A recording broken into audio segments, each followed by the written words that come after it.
வாழ்க வையகம், வாழ்க வையகம், வாழ்க வளமுடன். குரு வாழ்க, குருவே துணை. சிந்தனையை, உடல் நலத்தை சீர் அமைத்து உய்வித்த குருவே வாழ்க. வாழ்க வளமுடன், வாழ்க வளமுடன், வாழ்க வையகம்.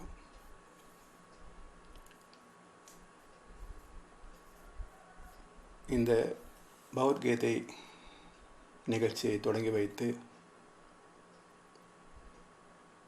தொடர்ந்து ஆர்வத்தோடு பல அலுவலருக்கு இடையிலேயும் கலந்து கொண்டிருக்கின்ற அன்புமிக்க ஐயா NLFCS நிர்வாக இயக்குனர் மாண்புமிகு டத்தோ பி சகாதேவன் ஐயா அவர்களே, மலேசியா குலுவாங் அறிவு திருக்கோவில் தலைவர் அருள்நிதி வி பழனிசாமி ஐயா அவர்களே, மலேசியா வாழ்க்கை விஞ்ஞான மனவளக்கலை மன்ற தலைவர், நிகழ்ச்சியின் ஒருங்கிணைப்பாளர், எனது அன்புக்கினிய நண்பர் அருள்நிதி பேராசிரியர் பிரசன்னா சண்முகன் ஐயா அவர்களே, இறைவணக்கமும் இறைவனை அறியச் செய்த குருவுக்கு வணக்கமும் பாடிய பேராசிரியர் அருள்நிதி உஷா ரத்னகுமார் அம்மா அவர்களே, பேராசிரியர் அருள்நிதி பிரபாலினி கந்தசாமி அம்மா அவர்களே, மற்றும் இணைய வழியாக இந்நிகழ்ச்சியில் இணைந்து சிறப்பு செய்து கொண்டிருக்கும் ஆன்மீக அன்பு உள்ளங்களே, உங்கள் அனைவருக்கும் சூக்குமமாய் எழுந்தருளிருக்கும் அருள் தந்தை வேதாத்ரி மகர்ஷி அவரின் சார்பாக வாழ்த்துக்களையும் எனது அன்பு கலந்த பணிவான வணக்கத்தையும் சமர்ப்பித்து, மகரிஷியின் ஆசியோடு உங்களது ஆசையையும் வேண்டி உரையை துவங்குகின்றேன். வாழ்க வளமுடன், வாழ்க வளமுடன், வாழ்க வையகம். சான்ற பெருமக்களே, ஸ்ரீமத் பகவத்கீதை தொடர் சிந்தனையிலே இதுவரை கீதை தோன்றுவதற்கான காரணம், குருட்சேத்திர யுத்தம் என்பதன் பொருள் விளக்கம், கீதையில் 18 அத்தியாயம் அமைந்ததற்கான காரணமும், குருட்சேத்திர யுத்தம் 18 நாட்கள் நிகழ்ந்ததற்கான காரணத்தையும் 18 படி தத்துவமாக சிந்தனைக்கு எடுத்துக்கொண்டோம். அதன் பிறகு பகவத்கீதையிலே அர்ஜுன விஷாத யோகம், சாங்கிய யோகம், கர்மயோகம் என்ற 3 அத்தியாயங்களை நிறைவு செய்து இன்றைய தினம் 4வது அத்தியாயமாகிய ஞான கர்ம சந்நியாச யோகத்தை சிந்திக்க இருக்கின்றோம். அன்பர்களே, மனித வாழ்க்கை படம் பிடித்து காட்டுகின்ற ஞான பெட்டகம் ஸ்ரீமத் பகவத்கீதை. முதல் அத்தியாயத்தில்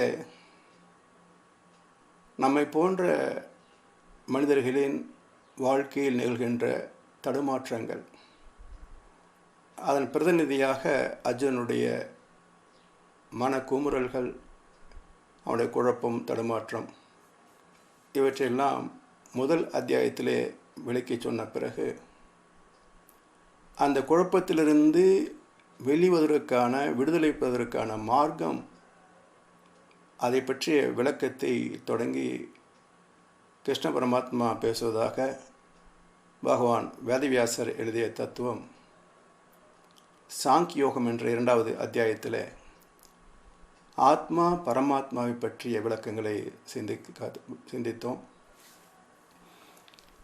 அதனை தொடர்ந்து இந்த ஆத்மாவை அறியக்கூடிய வகையிலே வாழ்க்கையை முறைப்படுத்தி கொள்ள வேண்டும். கர்மம் என்ற மனம் சார்ந்த வாழ்வியல் முறையில் இருந்து விலகி கர்ம யோகம் என்ற அறிவு சார்ந்த வாழ்க்கைக்கு மனம் திரும்ப வேண்டும் என்பதை சென்ற அத்தியாயம் வரைக்கும், சென்ற வாரத்திலே நாம் சிந்தனைக்கு எடுத்துக்கொண்டோம். 4வது அத்தியாயம் ஞான கர்ம சந்நியாச யோகம். இதில் தெய்வத்திலேயோ தெய்வ நீதியிலேயோ இயற்கை வளத்திலேயோ இயற்கை சட்டத்திலேயோ எந்த விதமான குறைபாடும் குறையும் இல்லை. பிறகு வாழ்க்கை எப்படி ஏன் பிரச்சனைமயமானது, குழப்பமானது, அர்ஜுனனின் விசாதமானது, மக்களின் துக்கமானது என்று சிந்திக்கின்ற போது பந்தம், பற்று, பாசம் என்ற மாய மன எல்லைகளால் வந்த துயரம் இது. மனித ஜாதியின் துயரம் யாவுமே மனதினால் வந்த நோயடா என்றார் கண்ணதாசன். இந்த துயரத்திலிருந்து விலகுவதற்கு மனதை பக்குவப்படுத்தும் வழி ஆத்ம ஞானம். அதற்கான விளக்கம் கீதோபதேசம். ஆத்மாவை பற்றிய விளக்கத்தை சாங்கியோகம் தந்தது.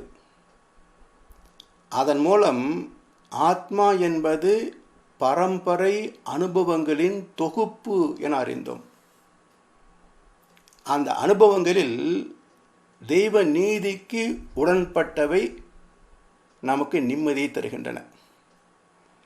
தெய்வ நீதிக்கு முரண்பட்டவை துயரங்களை தருகின்றன. எனவே தெய்வ நீதியை மதித்து வாழ்வதை தவிர நிறைவான, அமைதியான, இனிமையான வாழ்வுக்கு வேறு வழியே இல்லை என்பதை நமது அனுபவங்களையும் இணைத்து ஆராய்ந்து பார்த்தால் புரிந்து கொள்ளலாம்.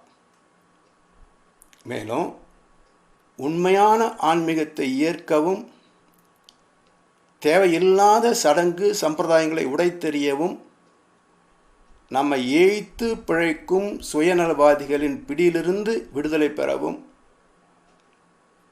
ஒரே வழி தெய்வத்தையும் தெய்வ நீதியையும் அனுபவத்தில் அறிகின்ற மார்க்கமே. இது அனைவருக்கும் மிக மிக முக்கியமான ஒரு வாழ்வியல் நெறிமுறை. இந்த முயற்சியில் உள்ள சிக்கல் என்ன என்றால், கலங்கப்பட்ட நம்முடைய ஜீவாத்மா பரிசுத்தமான பரமாத்மாவை நெருங்க முடியாத படிக்கு மனம் தடை செய்கிறது. ஏனென்றால் மனம் என்பதும் அனுபவங்களின் பிரதிபலிப்பு தானே. எனவே முதலில் அனுபவத்தை தெய்வ நீதிக்கு இணைந்த வகையில் மாற்றியமைக்க வேண்டும். அதற்கு வழிகாட்டுவது தான் கர்மயோகம். இனி மேற்கொண்டு தர்மம் சார்ந்து அறிவு சார்ந்து செயல்படுவேன் என்ற தெளிவு கர்மயோகம். இந்த கர்மயோகத்தை எப்படி செயல்படுத்துவது என்ற வழிவகையை விளக்குவதுதான் ஞான கர்ம சந்நியாச யோகம். இந்த அதிகாரத்தில் 2 யோகங்கள் அடக்கம். ஒன்று ஞான சந்நியாசம், இன்னொன்று கர்ம சந்நியாசம். அதனால் இது ஞான கர்ம சந்நியாச யோகம். முதலில் அடிப்படையாக நாம் அறிய வேண்டியது என்ன என்றால், சந்நியாசம் என்பது என்ன என்றால், சந்நியாசத்திற்கு நமக்கு சொல்லப்பட்ட கருத்து என்ன? எல்லாவற்றையும் விட்டுவிட்டு காவியை கட்டி குடும்பத்தை விட்டு ஓடி பிச்சை எடுத்து உண்டு எங்கேயாவது ஆசிரமத்திலேயோ தெருவிலேயோ விழுந்து கிடப்பது தான் சந்நியாசம் என்று காலங்காலமாக நம்மை ஏமாற்றிருக்கிறார்கள்.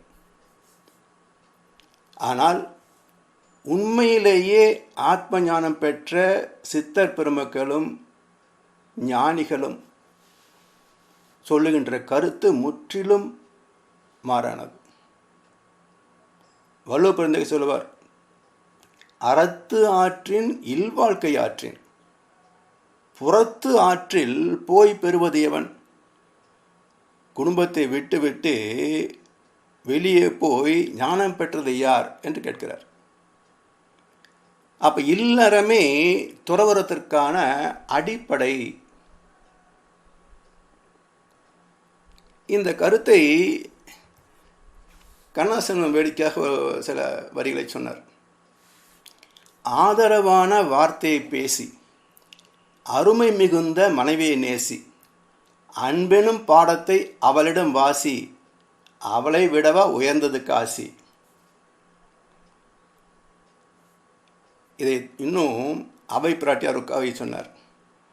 பர்த்தாவுக்கேற்ற பதிவிரத்தையானால் என்னாலும் கூடி வாழலாம், சற்றேனும் ஏறு மாறாக இருப்பாலேயாமாயின் கூறாமல் சந்நியாசம் கொள். இந்த அவ்வையின் கவிதைக்கு என்ன பொருள் சொன்னாங்க? மனைவி எல் என்றால் எண்ணெயாக இருக்க வேண்டும். அப்படி இருந்துவிட்டால் குடும்பத்தை சிறப்பாக நடத்தி விடலாம். ஏன், எதற்கு, இப்போ என்ன என்று மனைவி ஏதாவது எதிர்கேள்வி கேட்டால் சொல்லாமல் கொள்ளாமல் ஓடியே போய்விடு. இதுதான் சந்நியாசம் சொன்னார்கள். கொஞ்சம் யோசித்து பார்க்க வேண்டும். அவ்வை பிராட்டி ஒரு பெண் ஞானி. அப்படிப்பட்ட சிறந்த ஞானி ஒரு பெண்ணை பற்றி இப்படி கருத்து சொல்லிப்பாரா? மகரிஷி தான் இந்த சந்நியாசம் என்ற வார்த்தைக்கு தெளிவான விளக்கத்தை சொன்னார். என்ன? சந்நியாசம் என்றால் துறவு. துறவு என்றால் உறவிலே கண்ட உண்மை நிலை தெளிவு. அது என்னது? உறவிலே கண்ட உண்மை நிலை தெளிவு என்றால் வேறு வேறு குடும்பங்களில் பிறந்த ஒரு ஆண் பெண்ணை திருமணம் என்ற பந்தத்தின் மூலம் இணைத்தார்கள். அந்த அருமையான இணைப்பில் குற்றம் சொல்லி குறை சொல்லி அடித்து குடும்ப வாழ்க்கையை கெடுத்து கொள்ளாதே. சற்றேனும் ஏறு மாறாக இருப்பாளே ஆமாயின் கொஞ்சம் விட்டு கொடுத்து வாழ கற்றுக்கொள். சந்நியாசம் என்றால் உறவிலே கண்ட உண்மை நிலை தெளிவு. அவங்க எங்கேயோ பிறந்தவங்க, நாம் ஒரு குடும்பத்தில் பிறந்தோம். அவனுடைய வளர்ப்பு, குணாதிசயம், எதிர்பார்ப்பு, அனுபவம், பக்குவம் வேறு மாதிரி, என்னுடையது வேறு மாதிரி. இரண்டும் ஒத்துப்போக வேண்டுமென்றால் சில காலம் ஆகும். அது வரைக்கும் பொறுமையாக விட்டு கொடுத்து தான் போகணும். இப்படி சந்நியாசம் என்ற வார்த்தைக்கு உண்மையான பொருள் என்ன என்றால் உறவிலே கண்ட உண்மை நிலை தெளிவே துறவு. சந்நியாசம் என்பது பற்றற்ற நிலை அல்ல. பற்றில்லாமல் வாழ முடியாது என்பதை வள்ளுவ பெருந்தகை இன்னொரு குறளிலே சொல்கிறார். பற்றுக பற்று அற்றான் பற்றினை அப்பற்றை பற்றுக பற்று விடற்கு. அதாவது லௌகிக பற்றை விட்டு விலகுவதற்கு பரம்பொருளை பற்றிக்கொள். அப்போ பற்று இல்லாமல் வாழ்க்கை சாத்தியமில்லை. எனவே பரம்பொருளை பற்றுகின்ற போது இந்த லௌகிக வாழ்க்கையை சரியாக முறையாக அளவு அறிந்து பற்றி கொள்ளக்கூடிய பக்குவம் வரும். அதுதான் உறவிலே கண்ட உண்மை நிலை தெளிவு துறவு, டிட்டாச்ட் அட்டாச்மெண்ட். பற்றில்லாமல் வாழ்க்கை நடத்த முடியாது. அளவு முறையோடு பற்றி கொண்டால் சிக்கல் இருக்காது. எனவே ஞானம் என்பது அறிவை அறிந்த தெளிவு என்று தெளிவுபடுத்துகின்றார் மகரிஷி. அறிவு என்பது தெய்வத்தின் அம்சம். தெய்வீகத்தை அனுபவித்த அறிவே தெளிந்த அறிவு. இதை தெய்வத்தை உணர்ந்த மகான்கள் பின்பற்றுகின்ற வாழ்க்கை நெறி ஞான மார்க்கம், அறிவு மார்க்கம் என்று சொல்லப்படுகிறது. அதாவது ஞான மார்க்கத்தின் பொருள் என்ன? இப்போ காணும் திறம் உடையவை கண்கள் என்றால் மயக்கத்தில் இருப்பவனின் கண்கள் காண்பதில்லையே. சரி, அறிவுதான் காண்கிறது என்றால் புலன் இல்லாமல் காணவில்லையே. அதாவது அறிவும் புலனும் இணைந்தால் மட்டுமே செயல்படவும் அனுபவம் பெறவும் முடியும். அறிவும் புலனும் இணைந்தால் மட்டுமே செயல்படவும் அனுபவப்படவும் முடியும். அதாவது மெய், வாய், கண், மூக்கு, செவி என்ற உணர்புலன்கள், ஞானேந்திரியங்கள், இவற்றை தெய்வ நீதியோடு தர்மத்தோடு பயன்கொள்வதுதான் ஞான யோகம், ஞான சந்நியாச யோகம். அடுத்து கர்ம சந்நியாசம். கர்ம சந்நியாசம் என்பது கடமைகளை செய்கின்ற முறை. கர்மேந்திரியம் என்பவைகள் கைகள், கால்கள், வாய், எருவாய், கருவாய் என்ற 5 செயல் புலன்கள். ஆத்மாவிலிருந்து அறிவு மனமாக வெளிப்படாமல், நம்முடைய உடல் மையத்தில் ஜீவாத்மாவாக இருக்கின்றது, அங்கிருந்து பதிவுகள் எழுச்சி பெற்று புறப்படுகின்ற போது அந்த அலைகளுக்கு மனம் என்று சொல்கின்றோம். எனவே ஆத்மாவிலிருந்து அறிவு மனமாக வெளிப்படாமல், அந்த மன அலைகள் மூளையிலே போய் மோதி எண்ணமாக தோன்றாமல், தோன்றிய எண்ணம் புலன்களை தாக்கி தூண்டிவிடாமல் செயல்புலன்கள் சுயமாக இயங்கவும் செய்யாது, கர்மமும் நடக்காது, உடல் இயக்கமும் இல்லை. அதாவது செயல் புலன்கள் அறிவோடு இணைந்து இயங்குவது கர்மயோகம், கர்ம சந்நியாச யோகம். எனவே ஞான கர்ம சந்நியாச யோகம் என்றால் மெய், வாய், கண், மூக்கு, செவி என்ற 5 உணர்புலன்களும், கைகள், கால்கள், நாக்கு, குதம், பாலுறுப்பு என்ற 5 செயல் புலன்களும், அறிவாக நமக்குள் இருக்கின்ற தெய்வத்தின் நீதியின்படி, தர்மத்திற்கு ஒத்தபடி செயல் ஆற்றிவிட்டு வருகின்ற விளைவை ஈஸ்வர பிரசாதமாக ஏற்றுக்கொள்வதுதான் இந்த ஞான கர்ம சந்நியாச யோகத்தின் விளக்கம். இது எப்படி? அறிவு சார்ந்து தர்மம் சார்ந்து புலன்களை பயன்படுத்தி செயல் செய்துவிட்டு வருகின்ற விளைவை ஈஸ்வர பிரசாதமாக ஏற்றுக்கொள்வது எப்படி என்பதற்கு ஒரு சின்ன நிகழ்ச்சியை சொல்கிறோம். கபீர்தாசர் என்ற மகான், அவர் தினசரி இது போன்ற சத் சங்கங்களை நிகழ்த்தி கொண்டிருப்பார். வீட்டுக்கு வருகின்ற அன்பர்களுக்கு சத் சங்கம் முடிந்த பிறகு உணவு அளித்து மரியாதை செய்வார்.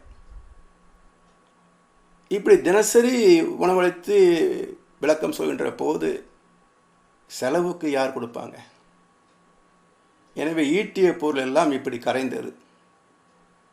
அவருடைய மகன் உழைத்து ஈட்டி கொண்டு போட்டு பார்த்தாரு, இவருடைய செலவுக்கும் வரவுக்கும் கட்டுப்படி ஆகவில்லை. ஒரு நாள் அவருடைய மகன் சொன்னார், அப்பா, நீங்கள் வியாக்கியானம் மட்டும் செய்யுங்களேன், எதுக்கு விருந்து போச்சாரம்? அவர் சொன்னார், வருகின்ற பல பேர் உணவுக்காகத்தான் வருகிறார்கள். அந்த உணவோடு செவிக்குணவாக விளக்கத்தை சொல்கின்றேன். அதுக்கு வருமானம் போதவில்லையே, அதுக்கு நான் என்ன செய்ய முடியும்? இப்படி நீங்கள் செய்தால் திருடத்தான் போகணுன்னாரு மகன். இவ சொன்னால் திருடிவிட்டால் போகுது அப்படின்னார். கோபமாக சொல்கிறாரா இல்லை உணர்ந்து சொல்கிறாரான்னு புரியல மகனுக்கு. இன்னும் சில நாள் போச்சு, மறுபடியும் இதே விவாதம் வந்தது. இவர் எதையே சொன்னார், திருடிட்டா போச்சு அப்படின்னார். அன்று இரவு மகன் வந்து அப்பா எழுப்பினார். அப்பா திருட போகலாமா? நல்லா யோசித்து முடிவு பண்ணிட்டியா? முடிவு பண்ணிட்டேன், வேறு வழியே இல்லை, நீ திருடனா தான் சாப்பாடு போடுறதுக்கு. சரி வா போகலாம். போனாங்க. ஒரு உழவன் தோட்டத்தில் அந்த கோதுமை குதிர் இருக்கும். அதை கடப்பறையில் ஒரு ஓட்டையை போட்டு ஒரு மூட்டையை எடுத்து வெளியே வச்சாச்சு. கபீர் சொன்னார், அப்பா நீ மூட்டை எடுத்துகிட்டு முன்னாடி போ, நான் போய் அந்த விவசாயி எழுப்பி சொல்லிட்டு வந்துடுறேன்னு. மகன் கேட்டார், அப்பா கொஞ்சமாக அவங்களுக்கு ஏதாவது இருக்குதா? நாம் திருடி இருக்கிறோம் தெரியுதா? ஆமாம் திருடி இருக்கிறோம். நீங்கள் போய் எழுப்பி சொல்கிறேன்றீங்களே, அவன் எழுப்பி சத்தம் போடுவான். ஆமாம் போடத்தானே செய்வான். மானம் போகும். ஆமாம் மானம் போகும், போகட்டுமே. இந்த நெல்லையும் பிடிங்கி வச்சிருவான், நடக்கட்டுமே. இதுதான் ஒரு செயலை செய்துவிட்டு விளைவுக்கு பயப்படக்கூடாது. விளைவுக்கு பயம் என்றால் செயலை செய்யக்கூடாது. இப்படி எதை செய்தாலும் அதனுடைய பலன் என்ன வருமோ அதை ஏற்றுக்கொள்வது ஈஸ்வர பிரசாதம். இதில் நம்மை போன்ற சாதாரண மனிதர்கள் வருகின்ற போது பேராசை என்ற பற்றிலிருந்து கொஞ்சம் விலகி செயல்படுத்தினால் அந்த அழுத்தம் கொஞ்சம் குறைவாக இருக்கும். அதிலிருந்து விலகுவதற்கு இன்னும் மனதை பக்குவப்படுத்தி துறவு நிலையில் பற்றற்ற நிலையில் அளவு முறையை பற்றி கொள்ளக்கூடிய வகையில் மனதை பக்குவப்படுத்த வேண்டும். சந்நியாசத்தில் நிலைக்க வேண்டும். நாம் பெறுகின்ற அனைத்து அனுபவங்களும் ஒன்று கூட விட்டு போகாமல் ஆத்மாவிலே பதிந்துவிடும். இந்த இயற்கை நியத்தியை ஆண்டவனாலும் தடுக்க முடியாது. அதனால தான் பகவான் சொன்னார், நீ கடமையை செய், பலனை எதிர்பார்க்காதே. இப்போ எதிர்பார்க்காமல் ஒரு செயலை செய்ய முடியுமா? முதல் தேதி சம்பளம் வரும் என்று நம்பித்தான் 30 நாட்கள் வேலை செய்கிறோம். 1ஆம் தேதி முதலாளி கடமையை செய், பலன் எதிர்பார்க்காதே என்று சொன்னால் எப்படி வாழ்க்கை நடக்கும்? இப்படி எல்லா செயல்களும் மனிதர்கள் ஒரு விளைவை பயனை எதிர்பார்த்துத்தான் செய்ய முடியும். எதிர்பார்க்காமல் செயலை செய்வது சாத்தியமே இல்லை. பலனை எதிர்பார்த்தலில் தவறும் இல்லை. பலனை எதிர்பார்ப்பதில் தவறும் இல்லை.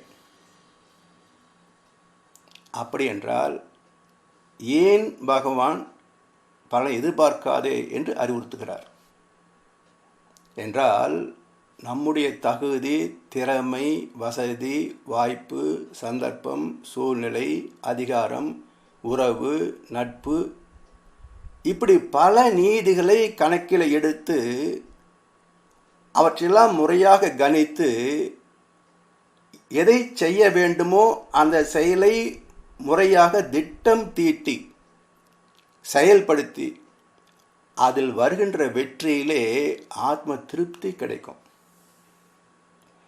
ஆனால் நீ ஒரு செயலை செய்துவிட்டு அதற்கு நீ விரும்பிய பலன்தான் வர வேண்டும் என்று கேட்காது.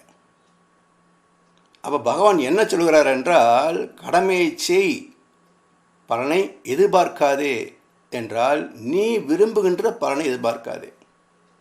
காரணம் என்ன? காரணம் தெரிந்தால் தானே மாற்றிக்கொள்ள முடியும். இப்போ உதாரணமாக அர்ஜுனன் என்ன செய்கிறான், ஒரு கீரை விதையை போட்டான், நிலத்தில் விதைத்தான். கிருஷ்ணா, உன் பரம பக்தன்,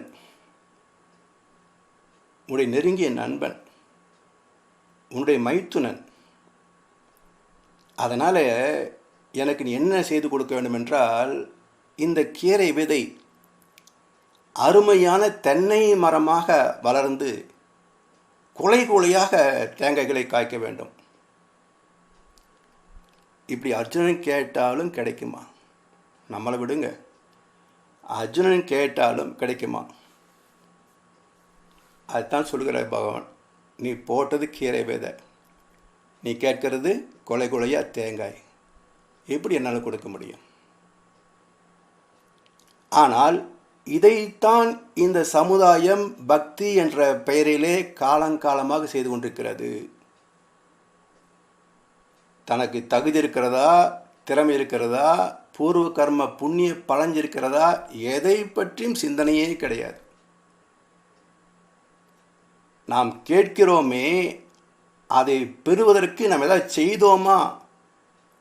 நாம் செய்த காரியம் நாம் கேட்கின்ற பலனுக்கு பொருத்தமானதா? 50 ரூபாய்க்கு வீடு பொம்மையை வாங்கி மரத்தில் கட்டி விட்டுட்டு, முருகா நான் 50 லட்சம் வீடு கட்டணும், எப்படி ஏற்பாடு பண்ணி கொடுன்னா முருகன் எங்கே போய் கடன் வாங்குவான்?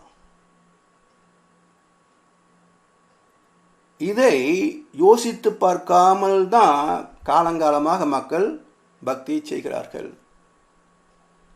Weather we deserve or not we demand. கடவுள்கிட்ட போய் நமக்கு அருகதை இருக்கோ இல்லையோ எனக்கு இது செய்து கூட கேட்குறான்.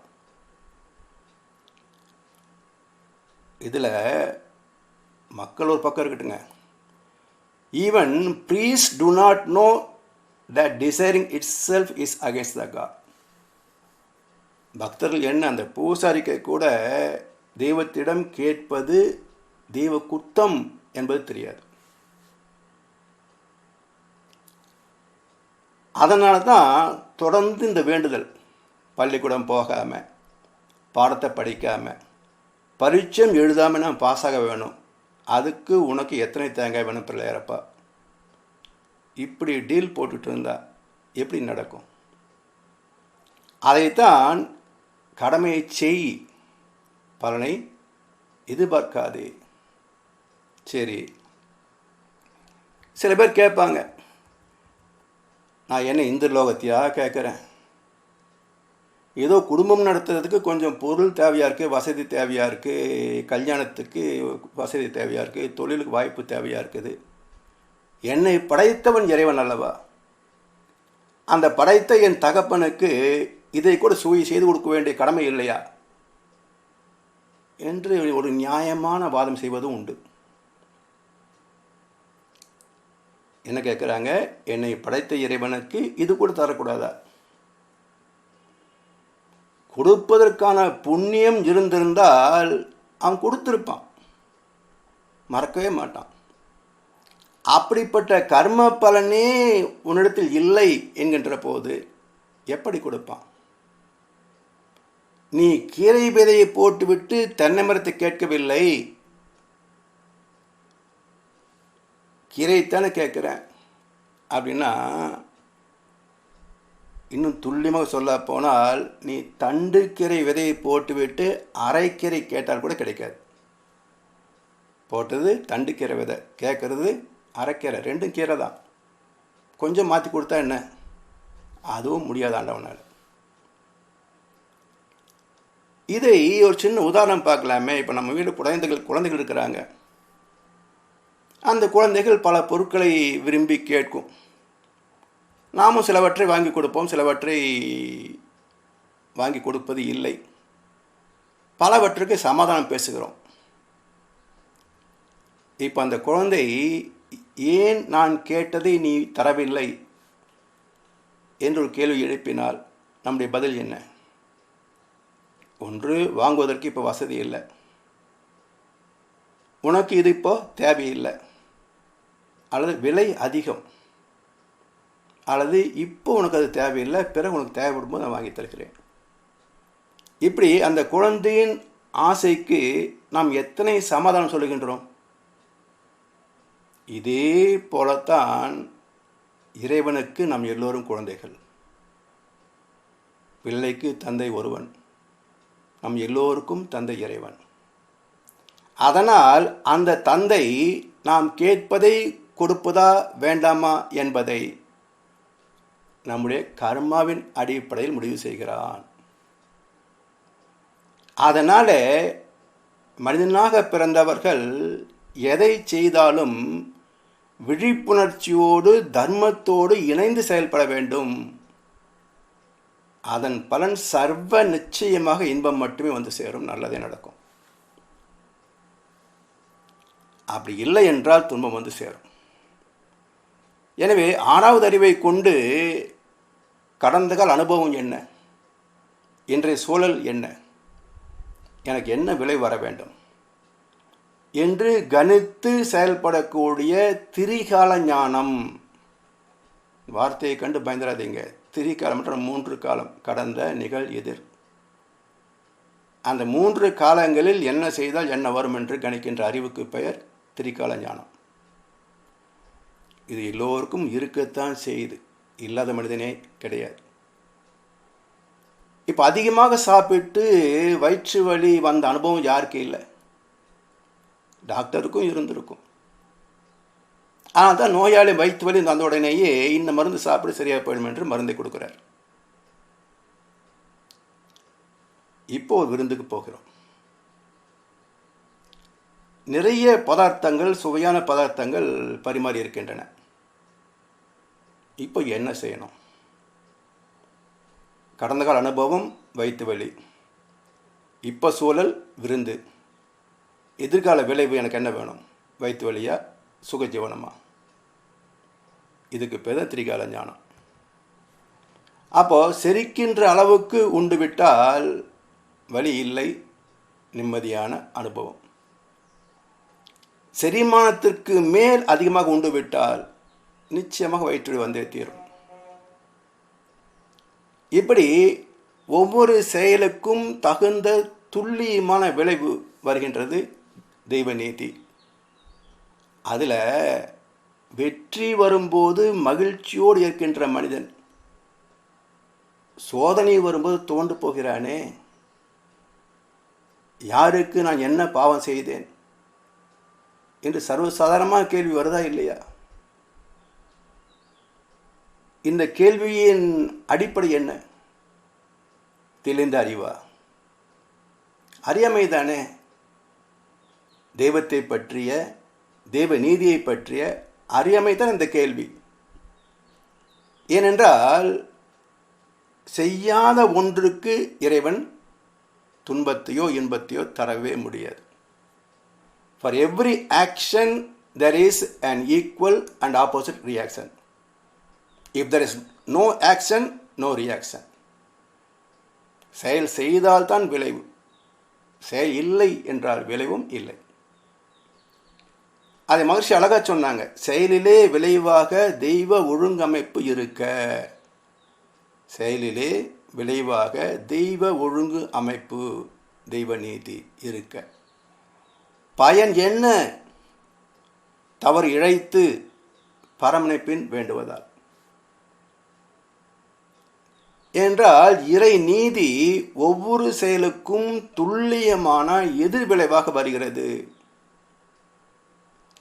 அந்த விளைவுகளை கணிப்பதற்கு இயற்கை ஒரு கணக்கு வைத்திருக்கிறது. அது என்ன கணக்கு? பொருள், கருவி, காலம், வினை, இடம் என்ற 5 கோட்பாடுகளை மையப்படுத்தி தான் ஒரு செயலுக்கான விளைவை இயற்கை நிச்சயிக்கிறது. உதாரணமாக கையிலே ஒரு கண்ணாடி டம்ளர், இதை கையில் வச்சுக்கலாமா, கீழே போட்டுடலாமா? முடிவு நம்மை சார்ந்தது. கையில் வச்சிருக்கலாம், இல்லை பக்கத்தில் ஒரு மேசை மீது வச்சிடலாம், அல்லது கீழேயும் தவற விடலாம். கீழே தவற விட்டு விட்டு அந்த டம்ளர் விழக்கூடாது என்றால் சாத்தியமா? அது சந்திர மண்டலத்தை சாத்தியம். கீழே போட்ட கண்ணாடி டம்ளர் கீழே விழாமல் இருக்கணும்னு சொன்னால் சந்திர மண்டலத்துக்கு சாத்தியம், பூமியில் சாத்தியம் இல்லை. சரி, அது விழுகின்ற இடம் மெத்தை என்றால் உருண்டு விடும். சாதாரண தரை என்றால் சில துண்டுகளாக உடையும். கற்பாறை என்றால் சுக்கல் சுக்கலாக நொறுங்கும். செயல் ஒன்று தவறவிட்டது, விளைவு வேறு வேறு. அப்போ இதெல்லாம் கணித்து பார்க்கின்ற அறிவுக்கு திரிகால ஞானம் என்று பேர். என்ன செய்தால் எப்படிப்பட்ட விளைவுகள் வரும், அதில் எனக்கு எது உடன்பாடு, எது முரண்பாடு, இது பிடிக்கும், இது பிடிக்காது என்று கணித்து பார்த்து என்ன விளைவு நமக்கு வர வேண்டுமோ அதற்கு தகுந்த செயலை செய்வது திரிகால ஞானம். இதை வலுப்பெருந்து அழகா சொன்னார். பொருள் கருவி காலம் வினை இடனொடு ஐந்தும் இருள் தீர எண்ணி செயல். துன்பம் வராதபடிக்கு சிந்தனை செய்து பார். எண்ணி துணிக கர்மம். இந்த வள்ளுவன் கவிக்கு இன்னும் மெருகூட்டி அதற்கான காரண காரியத்தோடு ஒரு தெளிவான விளக்கத்தை தந்த மகான் வேதர் மகரிஷி. செய்யும் தொழில் வளம் நோக்கம் காலம் இடம் ஒக்கவே சீர் விளைவாய் காந்த வழி திகழும் அருளாற்றலை வையகத்தில் வாழ்வோர்க்கு இன்பம் துன்பம் அமைதியும் வான் உணர்வாம் பேரின்பம் துய்ப்பது உணர்ந்து ஒய்குவோம்.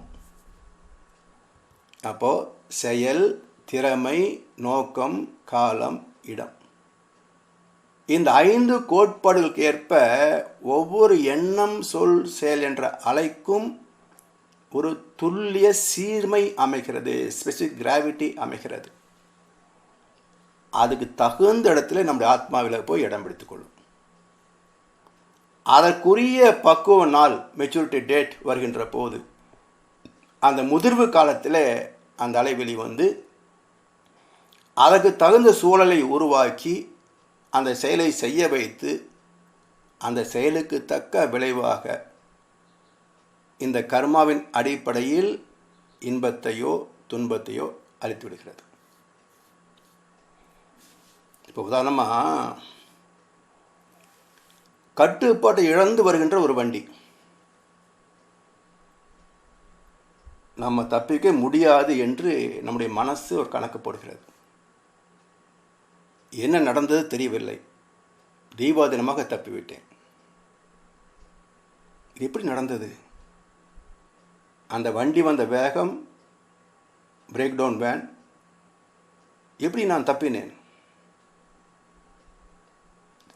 இதை இன்னொரு சூழல், விபத்து ஏதும் நடப்பதற்கான முகாந்திரமே இல்லை. நான் பாட்டுக்கு ஒரு 2 சக்கர வாகனத்தில் போய்கொண்டிருக்கிறேன். வழியில் சிறு கல், அதன் மீது சக்கரம் ஏற வண்டி இடறி விழ கீழே விழுந்த, முட்டி பிசையது, 8 மாதம் படுக்கையில் போட்டது. இப்போ இந்த 2 நிகழ்ச்சியிலேயும் முன்னதற்கு நடந்திருந்தால் சரி, பின்னதற்கு விழுந்தெழுந்து நடந்திருந்தால் சரி. அங்கே தப்பியவன் இங்கே மாட்டியது எப்படி? அதுக்கு காரணம், விபத்து நடக்க வேண்டிய சூழ்நிலை வந்த போதும் அந்த விபத்தை சந்திக்க வேண்டிய பாவ பதிவு இல்லாததன் காரணமாக அறிவாகிய தெய்வம் அங்கே குறுக்க புகுந்து அவனை காத்து விடுகிறது. தர்மம் தலை காத்தது. மாறாக அடுத்த காட்சியில் இவனுக்கு முதிர்வு நாள் வந்துவிட்டது. ஒரு துன்பத்தை சந்திக்க வேண்டிய முதிர்வு நாள் வந்தாச்சு. அந்த நேரத்திற்கு எந்த சூழலும் இல்லை, விபத்தை சந்திப்பதற்கான எந்த சூழலும் இல்லை. அறிவாகிய தெய்வம் அந்த சிறு கல்லை கருவியாக பயன் கொண்டான். தடிக்கி விழுந்தால் 8 மாதம் பெட்டில் போட்டது. இதெல்லாம் அனுபவத்தில் நான் கண்ட காட்சிகள். அதுக்கு மகிழ்ச்சி சொல்கிறார்கள், சிறு தவறு பெரு துன்பம் விளைத்தல் கண்டு சிலர் வினையின் பயன் கொள்கை தவறென்பார்கள். நிறுவையிலே எடைக்கல் ஓர் தட்டில் வைத்து நேர் எதிரில் பொருள் வைத்து நிறுக்கும் போது இறுதியிலே வைத்த பொருள் சிறிது என்றாலும் இதற்கு முன்னம் வைத்ததெல்லாம் சேர்ந்து அழுத்தும். பெரும் உண்மை சான்றாகும். முன் இருப்பாம் பெரும் தீய பதிவு சிறு தவறால் ஓங்கும். இதுதான் தெய்வ நீதி. அந்த பொருள், கருவி, காலம், வினை, இடம் என்ற 5 கோட்பாடுகளை மையப்படுத்தி இயற்கை நடத்துகின்ற செயல் விளைவு சட்டம். அதனால் அறிவை கொண்டு, அனுபவங்களை கொண்டு, உண்மையான ஆன்மீக பயிற்சியால் இயற்கை நீதிகளை உணர்ந்து கொள்ள வேண்டும், புரிந்து கொள்ள வேண்டும்.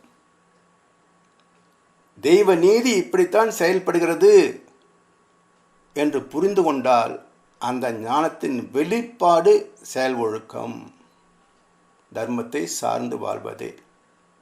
ஏனென்றால் துன்பத்தை நான் விரும்பவில்லை, இன்பத்தை மட்டுமே நேசிக்கிறேன் என்றால் இன்பத்துக்கு தகுந்த செயலை மட்டுமே செய்யணும். தர்மத்தை புறக்கணித்து விட்டு ஆசையை முன்னே வைத்து பாவமாவது, புண்ணியமாவது, சொர்க்கமாவது, நரகமாவது, கடவுளாவது, சாத்தானாவது நீ பாட்டுக்கு அடிடா கொள்ள, பிரச்சனை வந்தால் அப்போ பார்த்துக்கலாம். இன்றைக்கு இந்தியாவில் சமுதாயத்தில் இப்படித்தான் பெரும்பான்மை மக்கள் வாழ்கிறார்கள். வந்தால் பார்த்துக்கலாம். விளைவு என்ன? இந்த உலகமே கொள்ளை அடைப்பதில் வல்லமை காட்டும் திருட்டு உலகமாகிவிட்டது. நீதிக்கும், நேர்மைக்கும், சத்தியத்திற்கும், தர்மத்திற்கும் மதிப்பில்லை, யோகியனுக்கும் மதிப்பில்லை. எனவே இதெல்லாம் புரிந்து கொள்வதற்கு அடிப்படை தேவை ஞானம். ஞானம் என்றால் அறிவு, உணர்வு, அறிவை அறிந்த தெளிவு. அப்போ ஞான யோகம் என்பது எந்த மூலத்திலிருந்து எல்லாம் உருவாகியதோ, எந்த அடிப்படை ஆற்றல் எல்லாவற்றையும் நடத்தி கொண்டிருக்கிறதோ அந்த தெய்வம், அந்த தெய்வ நீதி, அதை புரிந்து மதித்து இயற்கை இன்பங்களை நிறைவாக தக்க வைத்துக் கொள்வது, இதுதான் ஞான கர்ம சந்நியாச யோகம். இப்போ முதல் 3 ஸ்லோகங்கள் பகவான் சொல்கிறார், அழிவற்ற இந்த யோகத்தை நான் விபஸ்வானுக்கு பகர்ந்தேன். விபஸ்வான் மனுவுக்கு மொழிந்தான், மனு இக்ஷவாவுக்கு உரைத்தான். பரம்பரையாக வந்துள்ள இந்த யோகத்தை ராஜ ரிஷிகள் அறிந்திருந்தார்கள். கால கிரமத்தில் அந்த யோகம் இவ்வுலகில் நஷ்டமடைந்தது. இப்பழைய அதே யோகமானது இன்று என்னால் உனக்கு இயம்பப்பட்டது. இது மேலான மறையாம். அழிவற்ற இந்த யோகம்.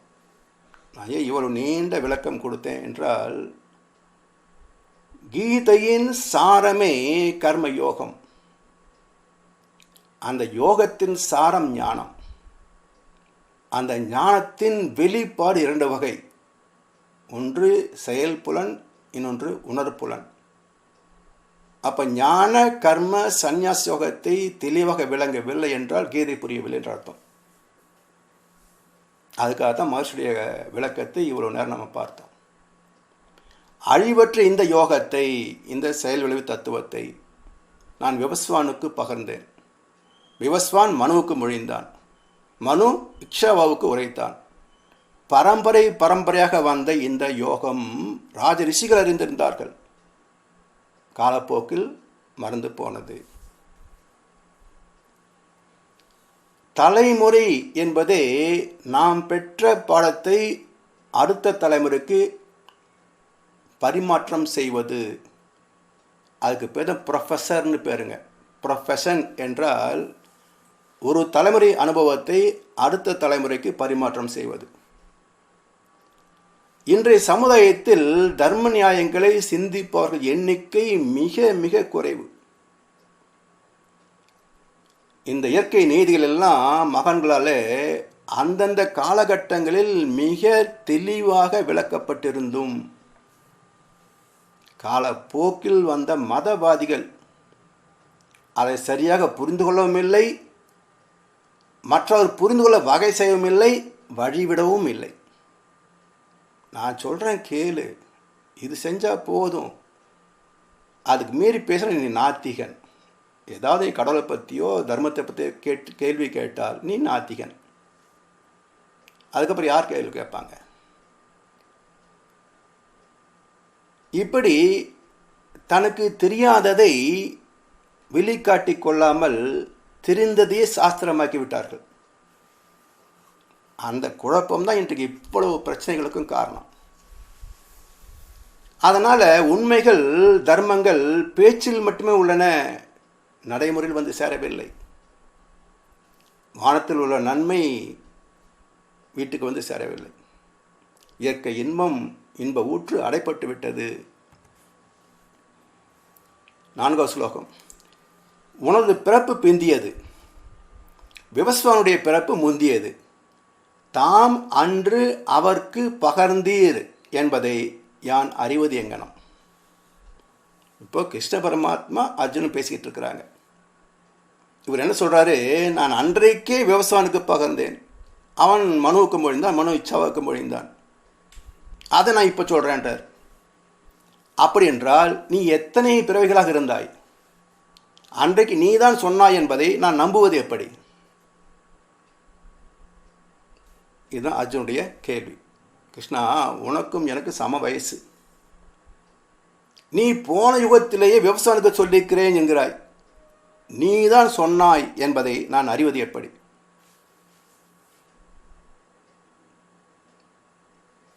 அடுத்த ஸ்லோகத்தில் அர்ஜுனா, உனக்கும் எனக்கும் பிறவிகள் பல கடந்து போயின. அவற்றெல்லாம் நான் அறிகிறேன், நீ அறிய மாட்டாய். மிக அற்புதமான ஸ்லோகம். அர்ஜுனா, உனக்கும் எனக்கும் இந்த பிறவி மட்டும் கிடையாது, இதற்கு முன்பு பல பிறவிகள் கழிந்து போயின. அவற்றெல்லாம் அறிந்தது தெய்வம், அறியாதவன் மனிதன். தோன்றிய அனைத்தும் மறைந்தே ஆக வேண்டும் என்பது இயற்கை சட்டம்.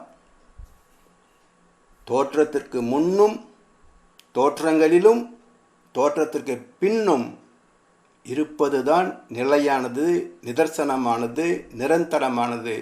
அது சத், இறைநிலை, என்றைக்கும் மாறாத இறைநிலை. இப்போ இறைநிலை மாறவில்லை என்றால் பிரபஞ்சம் எப்படி வந்தது? சுத்தவெளி மாறவில்லை என்றால் பிரபஞ்சம் எப்படி வந்தது? சுத்தவெளி மாறித்தானே பிரபஞ்சம் வந்தது. அப்போ பிரபஞ்சத்திற்கு அப்பால் மாறாததாகவும் பிரபஞ்சத்திற்குள் மாற்றமே நிலையானது என்ற வகையிலையும் இரு வகையில் செயல்படுவது ஒரே சுத்தவெளிதான், ஒரே தெய்வம்தான். இதை எப்படி அறிவது?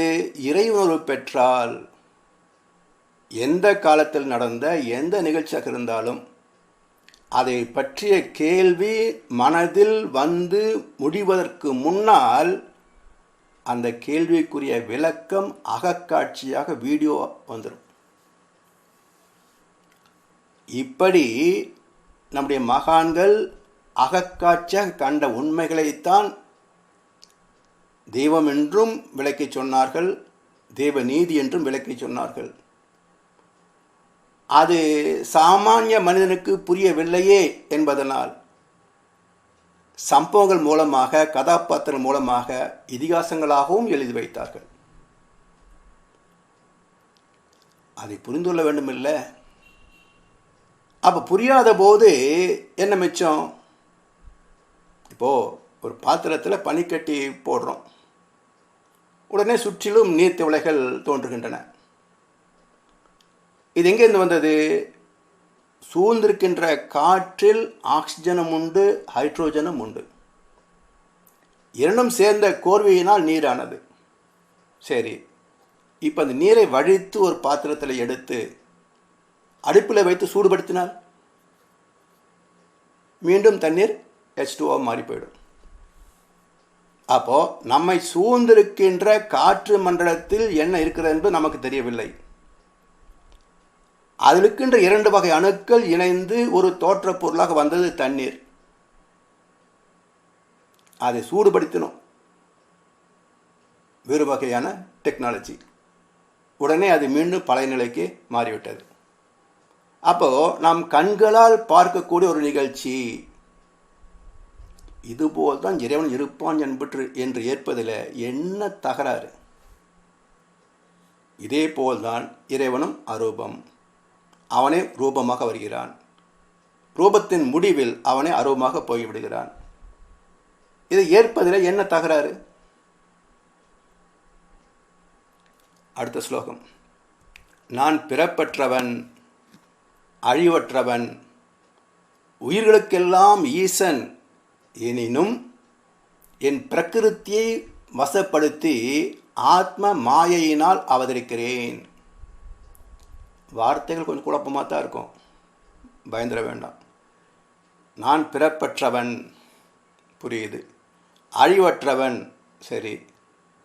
உயிர்களுக்கெல்லாம் ஈசன், சரி. எனினும் என் பிரகிருத்தியை வசப்படுத்தி ஆத்ம மாயையினால் அவதரிக்கிறேன். பிரகிருதி, ஆத்ம மாயை, 2 வார்த்தைகளுக்கு பொருள் வேணும். புருஷ என்றால் அறிவு, தெய்வம். பிரகிருதி என்றால் சக்தி, பெட்டு, பெண்மை, இயக்கம். அப்போ பிரகிருதி என்பது இயங்குகின்ற இந்த பிரபஞ்சம், யூனிவர்ஸ். ஆத்ம மாயை, அதன் ஆத்ம மாயை. இப்போ மக்கள் இருக்கிற நிலைமையெல்லாம் ஆத்ம மாயை தான். எங்கிருந்து பிறந்தோம் தெரியாது. என்ன வாழ்ந்துட்டு இருக்கிறோம், நோக்கம் என்ன தெரியாது. எப்போ சாவு வரும் தெரியாது. எங்கே போக போகிற தெரியாது. ஆனால் எல்லாம் தெரிஞ்ச மாதிரி நான் பேசிக்கிட்டும் இருப்பேன், செஞ்சுக்கிட்டும் இருப்பேன். அப்போ ஒன்றும் தெரியாது, ஆனால் தெரிந்தது போல் ஒரு பாவலா. இதுக்கு பேர் ஆத்ம மாயை. ஆத்மாவை பற்றிய தெளிவு இல்லை. ஆத்மாதான் இதெல்லாம் நடத்திக்கிட்டு இருக்குது. நமக்குள்ளேயே உட்கார்ந்துக்கிட்டு உடலை கட்டி வளர்ந்து முதிர்ச்சி பெற்று தெரியவும் செய்கிறது, தெரியாமையும் செய்கிறது. இப்படி சுத்த வெளியாகிய பரம்பொருள் யாருக்கும் பிறந்தது அல்ல. யாருக்கும் அவனே தந்தை, அவனுக்கு தந்தை இல்லை. அவனில் இருந்து பிறந்த எந்த சக்தியாலும் அழிக்கக்கூடியது அல்ல. நான் நிரந்தரமானவன், அழிவதில்லை. எந்த நிலையிலும் எனக்கு மரணம் இல்லை. அந்த இறைத்துகள் முதல் இந்த மனிதம் வரை அனைத்துக்கும் மூலம் அந்த ஆதி மூலம். ஈசன், ஈஸ்வர், ஈஸ்ட், ஈஸ்டர் சண்டே. என்ன பொருள்?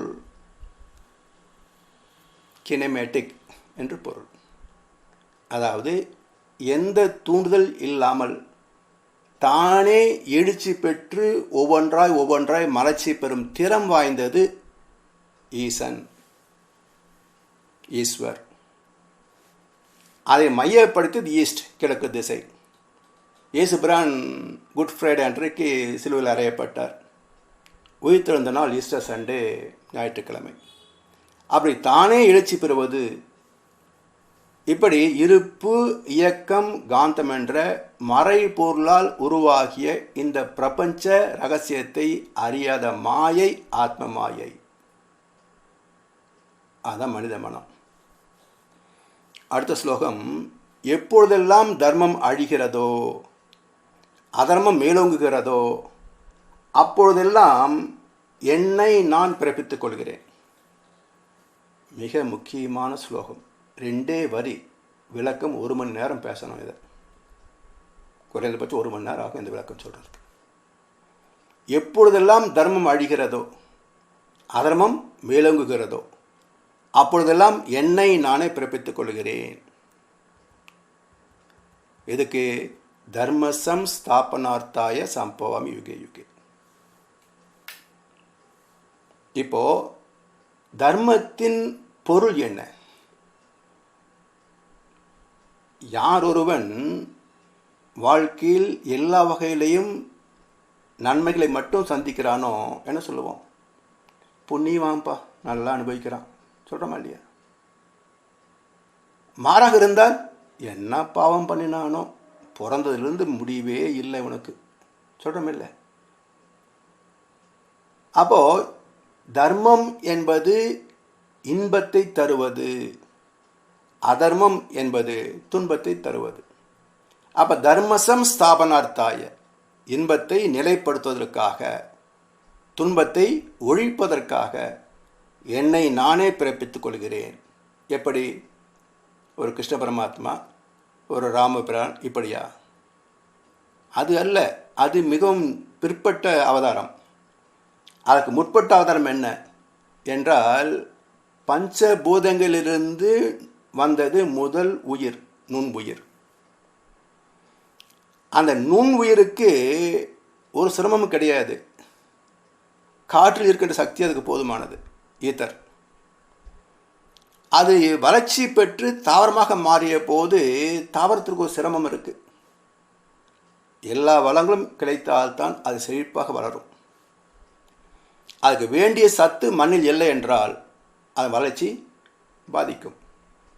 அப்போது தன் ஆற்றலுக்கு தக்கவாறு வளர முடியவில்லையே என்பது தாவரத்தின் துன்பம். அந்த துன்பத்தை நீக்க வேண்டுமென்று அதற்குள் இருக்கின்ற அறிவாகிய தெய்வமே எழுச்சி பெற்றது. தர்ம சம்ஸ்தாபனம் எழுச்சி பெற்றதனால் விதையில இருந்து ஒரு புழு வந்தது. அப்போ புழுவாக வந்த பிறகு வேறு இணைப்பு இல்லாததுனால உணவை தயாரிக்க முடியல. ஒன்றை இழந்தால் ஒன்றை பெறலாம். அப்போது இன்னொன்றை சார்ந்து வாழ்கின்ற சார்பு வாழ்க்கை. அடுத்து என்ன? அதுக்கு வேண்டிய இடத்துக்கு போகலாம், ஆனால் போகிறதுக்கு ஊர்ந்து போகணுமே, அதுக்குள்ளே வெயிலில் சுட்டரிச்சிருமே. ஸோ மீண்டும் துன்பம் வந்தது. காலம் ஒரு கேள்விக்குறி. அப்போ விரைவில் போக வேண்டுமென்றால் அதற்கேற்ற வசதி இருக்கணும். அப்போது வண்டு என்ற அடுத்த இனம் வந்தது. அந்த வண்டு மலர்களில் அமர்ந்து தேன் எடுக்கின்ற போது நேரம் மாலையாகிவிட்டால் இதழ்கள் மூடிக்கொள்ளும். அப்போ உள்ளேயே சிக்கி கரைந்து போகும். அந்த துன்பத்தை நீக்குவதற்கு மறுபடியும் எழுச்சி பெற்ற அறிவு பார்வை உள்ள புலனாக வெளிப்பட்டது. பார்வைக்கு முன்னாடி பார்க்குறோம், பின்னாடி எப்படி தெரியும்? சத்தம் கேட்ட ஒதுங்கிக்கலாம். அப்போ கேட்கின்ற புலனுடைய அடுத்த அறிவு வந்தது. இந்த ஐந்தறிவு ஜீவனில் இருந்து ஏன் மனிதன் வந்தான் என்றால், பஞ்சபூதங்களின் தன்மாற்றங்கள் அழுத்தம், ஒளி, ஒளி, சுவை, மனம். அந்த பஞ்ச தன்மாத்திரைகளை அறிவதற்கு மெய்வாய், கண்மூக்கு, செவி வந்தாச்சு. இந்த பஞ்சபூதங்களுக்கும் பஞ்ச தன்மாத்திரைகளுக்கும் மூலப்பொருள் தெய்வம். அந்த தெய்வத்தை அறியக்கூடிய ஒரு இனமாக ஜீவனாக வந்தது தான் மனிதன், ஆறாவது அறிவு. அப்போ நம்முடைய ஆறாவது அறிவு சிறப்பு என்ன என்றால், ஐந்தறிவு விலங்குகள் போல் வாழ்வது அல்ல, புலன் இன்பங்களை கடந்து மறைபொருள் ரகசியத்தை உணர்ந்து கொள்ளக்கூடிய மெய் உணர் அறிவாக வந்தது ஆறாவது அறிவு. அதான் மனமாக செயல்படுகிறது. இப்படி ஒவ்வொரு இனத்திலேயும் துன்பம் நீக்கி வந்த மனிதன் இவன் துன்பம் இல்லாமல் இருக்கிறானா?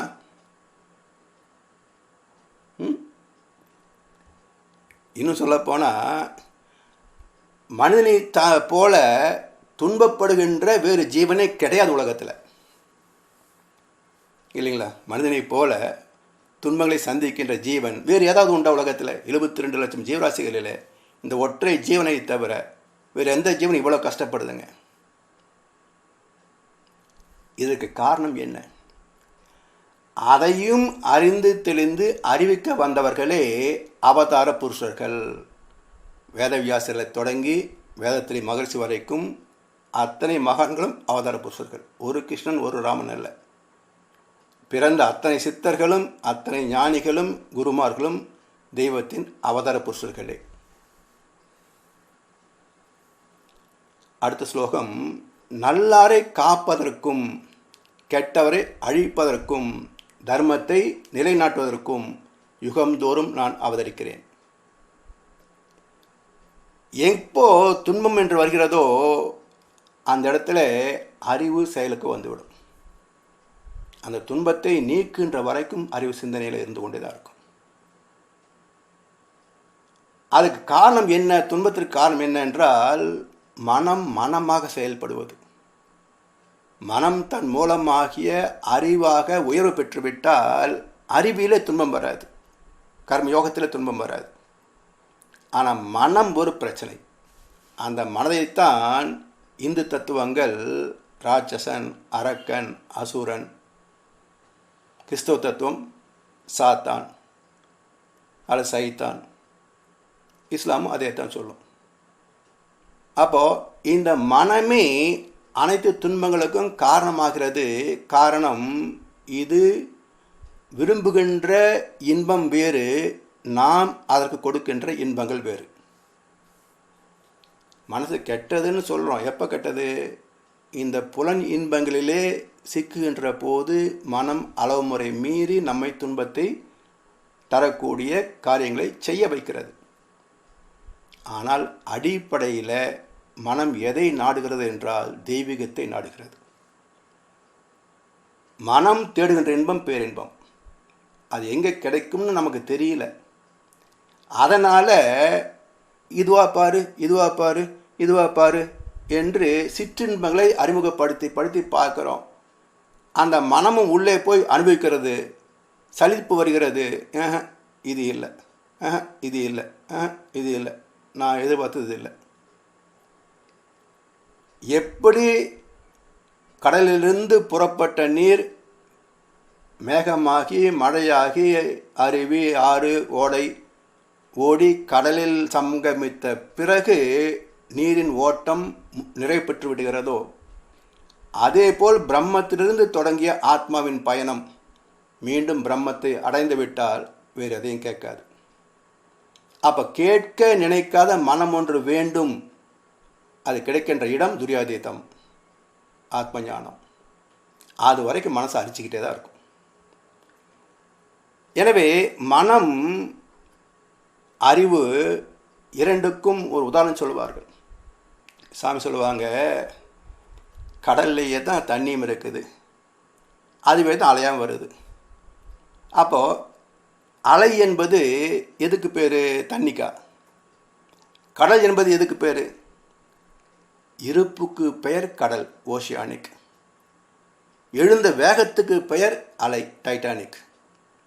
அப்போ இந்த இரண்டுமே அலை அலையாய் இயங்கும் மனதின் அடித்தளமே நிலை பொருள். அது தெய்வம் கடல் போன்று, அலை போன்றதே மனம். நிலை பொருளாம் இருப்பு சிவம் நித்தியம் என்று ஓதிடும் நெடுவெளி உனது அறிவாகும், உனது அலையே மனம். கலை உணர்வால் மெய்ப்பொருளாம் கண்காண ஒன்றினை, கண் காது மூக்கு முகம் குணம் உருவம் புகத்தியே சிலை வடிவில் காட்டி சொன்ன கதைகளில் மயங்கினாம். சிக்கி உள்ள வரை உண்மை நிலை விளங்காது உணர்வோம். அதாவது கடவுள் விக்கிரகங்களை படைத்தவர்கள் சாமானியமாக நம்மை போன்ற மனிதர்கள் அல்ல. முற்றும் உணர்ந்து தெளிந்த ஞானிகள் தான் விக்கிரகத்தை வடிவமைத்தார்கள். இப்போ நோக்கம் என்ன? இந்த மனதை நிலைப்படுத்துவதற்கு ஒரு இடம் வேணும். ஆன்ம லயம், ஆலயம். அப்போ விக்கிரக வழிபாடு எதை காட்டுகிறது என்றால், இந்த மனதுக்கு ஒரு ஊடகம். எதற்கு? நிலைநிறுத்துவதற்கு. அதாவது மூட்டையிலிருந்து சிதறிய கடுகு போல எல்லா பக்கங்களையும் சிதறி ஓடுகின்ற மனசை ஒரு கோணத்தில் நிலைநிறுத்துகின்ற இடம் விக்கிரகம். அதுக்கு பிரத்யாகாரா, தாரணா, தியான, சமாதி என்று அஷ்டாங்க யோகத்திலே 4 யோகங்கள் உடலுக்கு, 4 யோகங்கள் மனசுக்கு தந்தார் பதஞ்சலி மகான். அதனால் அது ஆலய வழிபாடு தலைப்பில் அது 2 மணி நேரம் பேசலாம். அப்போ நோக்கம் என்ன? ஆலயத்தின் நோக்கம் ஆன்ம லயம். அப்போது இந்த ஆன்மா எங்கே லயமாக முடியும்? எனக்குள் இருக்கின்ற ஆன்மா எனக்குள் தானே லயமாக முடியும். அப்போது எனக்குள் நானே லயமாவதற்கு ஒரு புறச்சடங்கு, புற ஊடகம், அந்த விக்கிரகம், அந்த கோவில், அந்த ஆலயம். எனவே இறைவனை உருவங்களில் வழிபடுவதில் நன்மை இருக்கிறது. ஆனால் அந்த சடங்கு, சம்பிரதாயம் தெய்வ நீதியை மறைத்துவிடக்கூடாது. தெய்வம் அரூபம் என்பதை மறைத்துவிடக்கூடாது. அதை செய்ததனால்தான் இன்றைக்கு பக்தி மார்க்கம் சீரழிகிறது. அதனால் இதெல்லாம் புரிந்து கொள்ள வேண்டுமென்றால் பூசாரிகிட்ட கேட்டால் பதில் கிடைக்காது. கீதையை படிக்கணும், பைபிளை படிக்கணும், திருக்குறளை படிக்கணும், திருக்குறளை படிக்கணும், முடியலையா வேதத்திரியமாவது படிக்கணும். வெரி சிம்பிள் டெக்னாலஜி வேதத்திரியம். அதை புரிந்து கொண்டால் பிறகு எதை வேண்டாம் புரிந்து கொள்ள முடியும். வாழ்கமுடன். இந்த 8 ஸ்லோகத்தோடு இன்றைக்கு நிறைவு செய்வோம். இதுவரைக்கும் நம்ம சிந்தித்த கருத்துக்களை நினைவில் வைத்து கொண்டு அதை பற்றி சிறிது நேரமாக சிந்தனை செய்து பார்த்து அதை புரிந்து கொள்வதற்கு முயற்சி செய்வோம் என்று சொல்லி இந்த அளவிலே இன்றைய அமர்வை நிறைவு செய்கின்றோம். வாழ்க வளமுடன், வாழ்க வளமுடன், வாழ்க வையகம்.